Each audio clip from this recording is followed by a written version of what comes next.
అధర్మము తాత్కాలికమే, ధర్మమే శాశ్వతం. అధర్మేణైధతే పూర్వం తతో భద్రాణి పశ్యతి తతస్నపత్నాన్ జయతి సమూలస్తు వినశ్యతి. దీని అర్థం ఏమిటి? ఇప్పుడు అధర్మంగా ఉండేవాడు పాపాలు చేస్తూ సుఖంగా ఉండవచ్చు, హాయిగా జీవితం సాగించవచ్చు, శత్రువులను జయించవచ్చు. కానీ ముందుటికి అంటే ముందు ముందు ఆ పాపాలను అనుభవించక తప్పదు, వాడు సర్వనాశనం అవ్వక తప్పదు.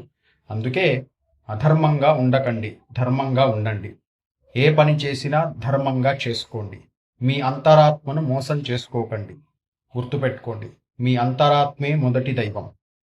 మీరేం చేస్తున్నారో మీ అంతరాత్మకు అన్నీ తెలుస్తూ ఉంటుంది. అందుకే ధర్మంగా జీవించండి.